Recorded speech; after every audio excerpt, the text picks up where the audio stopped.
Our film starts with three aliens beaming down from a spaceship. They press buttons on a bracelet which result in them transforming into attractive, big-breasted blonde women. Well, sort of.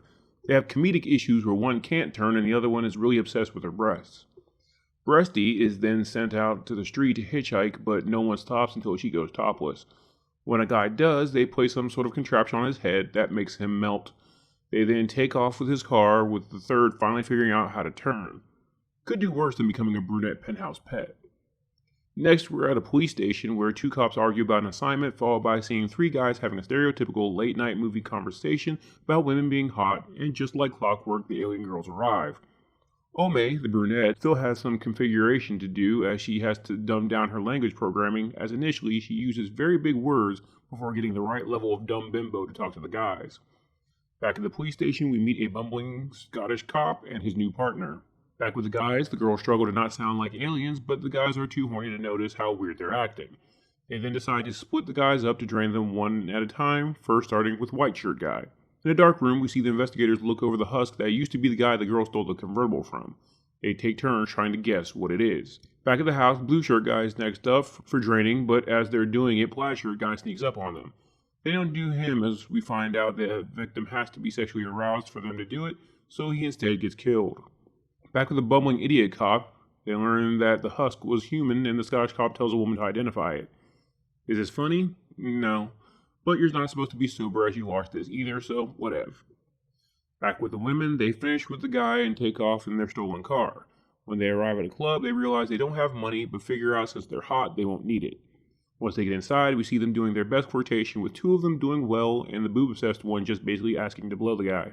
Back with the cops, the bumbling Scottish one needs a pep talk because he's down in the dumps, and as he goes to leave, he tries to get in on the wrong side of the car, forgetting he's in the U.S. Gets frustrated and runs headfirst into a beautiful woman. He bumbles, she flirts, and we get an excuse to give Michelle Bauer some screen time, so there's that.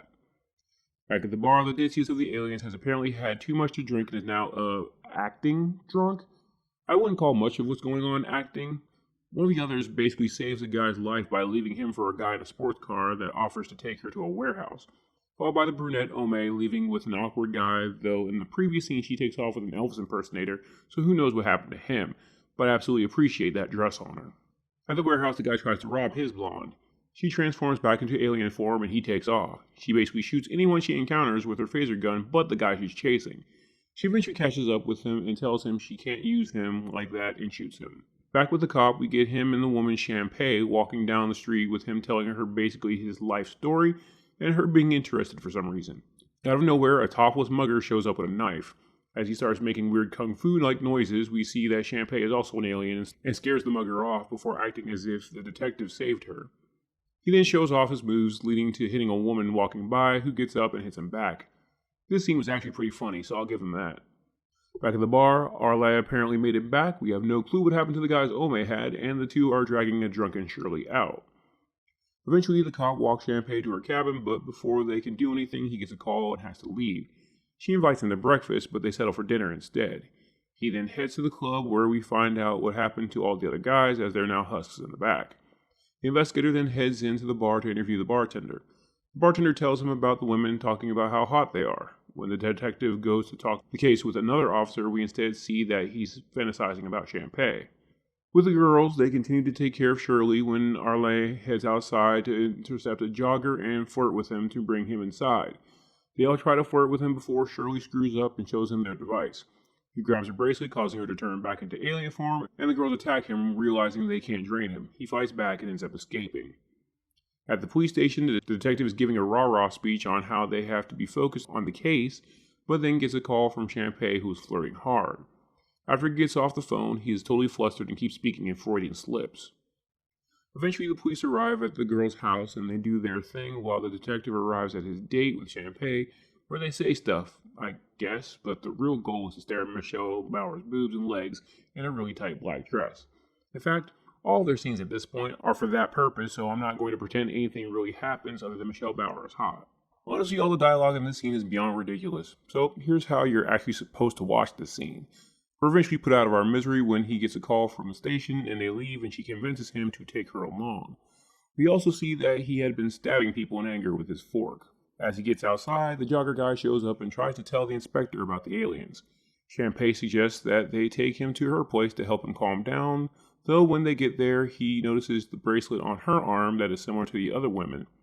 He tells the inspector that she is one of them, and when she tries to say it was just a gift, he activates the bracelet, which turns her into alien form. The investigator attempts to fight her, but she easily knocks both out, then turns back. Not sure if I should mention that she has boob eyes in alien form. Anyway, she uses the head contraption on the jogger, but fails to use it on the inspector, stating it's full by that point. She then leaves as the police are showing up. After the cop wakes up the inspector, we see Champagne arrive to the house of the other girls as they're planning on draining some other poor soul. It doesn't work as we find out the guy is some kind of robot. He then turns into an animal via the greatest state-of-the-art Nintendo 64 graphics and destroys the women. Just then, the investigator shows up and shoots the blue thing, and the last thing we see is the investigator touch the soul-draining contraption thing. And that is the story of the Vampire Vixens there were no vampires, but there were vixens. So that is the story of the Alien Vixens from Venus false advertising film.